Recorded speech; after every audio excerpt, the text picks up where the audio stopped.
My name is Tyler Goldberg, and I'm the Director of Political Strategy for Assembly. We're lucky enough to be joined by Mark Penn, who's the Chairman and CEO of Stagwell. So Mark, thank you so much for joining me today. Thank you for having me. So as we get going into really the thick of the 2024 election cycle, I wanted to talk a little bit about Stagwell's role as a network in the political and media ecosystem as a whole. So in your opinion, why is it important for commercial marketers to be aware and understanding of the political landscape, both in spending and in creative messaging? Well, politics, I think, particularly in the US, is bigger than ever. I think it's taking much more of the headspace of average people as they follow politics more closely than ever. Shows you how competitive media works. It shows you how local media works, because most political is much more local as opposed to national. And I think it also teaches you some of the new techniques that really can be used to deal with issues as opposed to products. And so I think for all those reasons, it's important for people in commercial marketing to be aware of what's happening in the political sphere.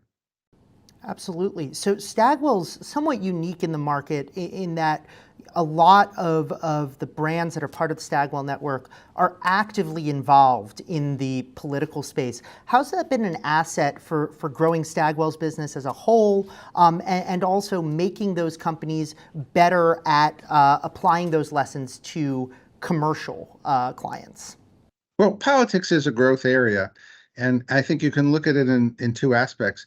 Some of our companies run campaigns, and so that really gives them the real-time experience. And I can tell you, based on personal experience, there's nothing quite like a political campaign in terms of trying to understand what people are think, having to have the most accurate targeting, and to make split-second decisions.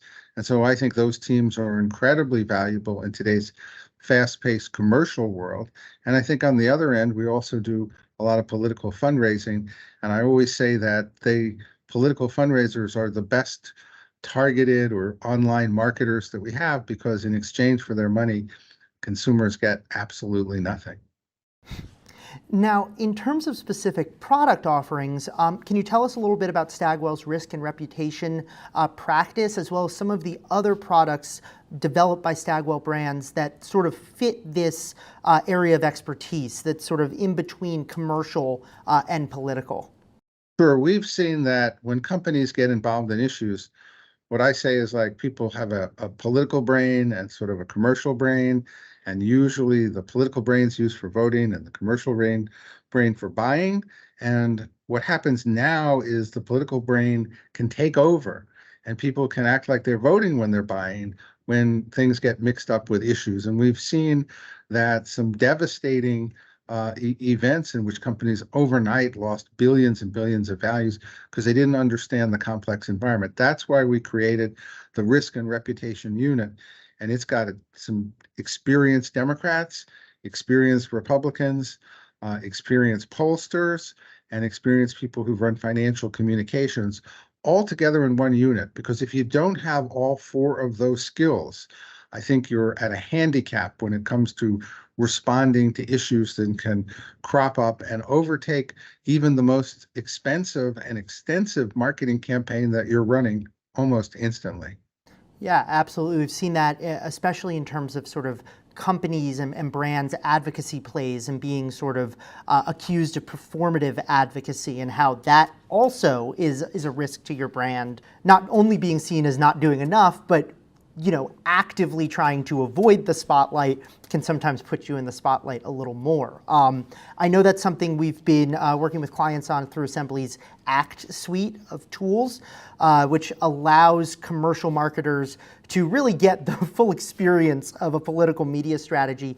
Do you envision more products like that coming to market, both from Stagwell, and then do you also envision, as you said, politics is a growth market. Do you think other networks are going to try and replicate Stagwell's success in the area?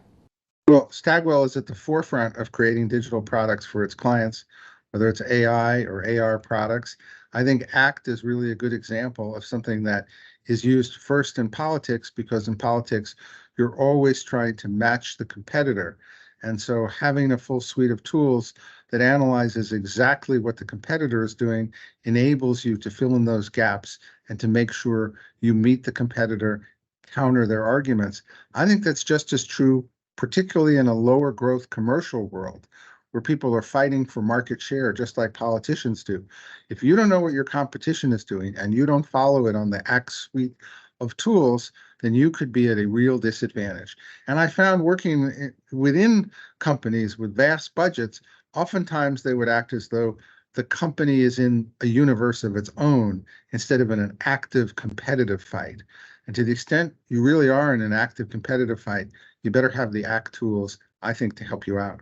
Absolutely. So I have two more quick questions for you. The first is, we were talking about how political spending, keeps going up and there really never seems to be a ceiling in sight. Do you think in a post-Citizens United world that is going to continue? Do you think we're going to be in a place where, political spending continues to grow cycle over cycle, or will we eventually hit a sort of a ceiling to that? Well, I used to say that we spend more on marketing a hamburger than we do on all our political campaigns. And I used to point out that politics was chronically underfunded. That's just no longer the case. Whether it's Citizens United or the fact that online contributions really provided a new avenue for fundraising, or that media itself involved people more in politics. It used to be only about 1% that gave to politics. Now we're up about 10%. I think we continue to see that this is a secular growth industry. I kind of suspect that 2024 may represent a top. I think it's going to be the biggest election in history in terms of expenditures by far, because I think people see it as an Armageddon election, and also because the country is divided 50-50, and that means the value of the last vote that could make the difference is infinity. And that's a situation in which expenditures rise. I wouldn't be surprised if the growth started to level off after 2024, but we'll see. It's a great segue into my final question, sort of knowing your background as a pollster. What do you think will be the issue most animating to voters? Do you think this will be a sort of a classic referendum on, either Biden or Trump? Or do you think there's going to be one issue that's the most animating, again, both to voters who are also consumers, and what can marketers do to prepare for whatever that issue may be? Well, what the main issues in the campaigns will be will depend a lot on the campaign strategy. If you just look at polls, inflation, crime, immigration, guns, those are really top issues that you'd expect to play a big role in politics. But those are the days in which, and particularly when I worked in it, we were looking for the swing voters. A lot of the campaigns and the candidates now are looking more for the fans, trying to build turnout up. And so the issues might be more, on the one hand, it might be more about student loans. On the other hand, it might be about, staving off gun regulation, or it might be the social issues are climbing in importance, because it seems to me that they're building, little columns of fans of about 10% around issues now, where they hope to generate turnout. Could be the climate lobby, or it could be those that think that the country's culturally adrift. So I think we get to see who the candidates are finally, and what issues they're gonna run on with. So it may not be the economy stupid. It may be, in fact, a series of fan building issues instead. We'll wait and see what strategies the campaign adopt. Absolutely. Well, Mark, thank you so much for taking the time to join me and discuss these issues. And I guess we'll have to sit back down in a year and do a mid-cycle report on where things stand. So Mark Penn, Chairman and CEO of Stagwell, thank you very much. Absolutely, and keep up the great work. Thank you. Take care.